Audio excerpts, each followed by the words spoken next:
Pope Francis has died.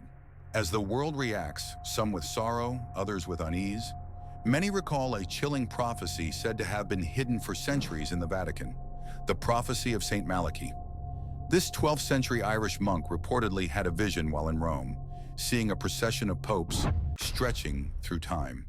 He recorded 112 cryptic Latin phrases, each representing a future pope.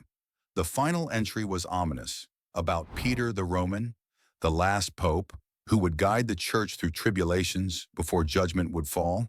And Rome, the city of seven hills, would face destruction.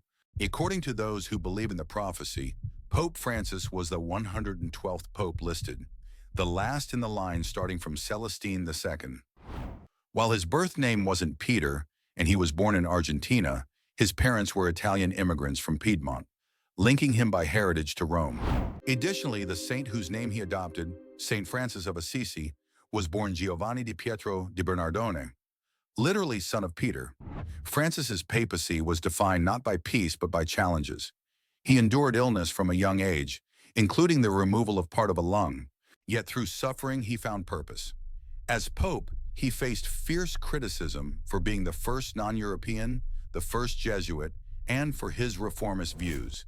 He took on the sexual abuse crisis head-on, asking for forgiveness and pushing for accountability despite entrenched resistance within the Church. His efforts toward inclusivity, welcoming the marginalized, advocating for synodality, a church that listens to all its members, and calling for unity across faiths were both praised and condemned. He embraced mercy, not judgment, visited prisons and refugee camps, washed the feet of non-Christians, and emphasized humility over pomp. During the pandemic, he stood alone in a desolate St. Peter's Square, offering hope to a hurting world. He even traveled to war-torn Iraq, urging peace among Christians and Muslims. His leadership, though controversial, was unwavering, rooted in compassion and courage. Now that Francis is gone, many wonder what's next. If he truly was the final pope as the prophecy suggests, are we approaching the end? The final line of the prophecy speaks of judgment and the destruction of Rome, not necessarily by war, but possibly by spiritual collapse.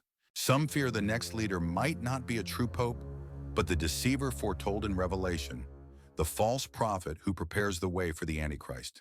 The signs are unsettling.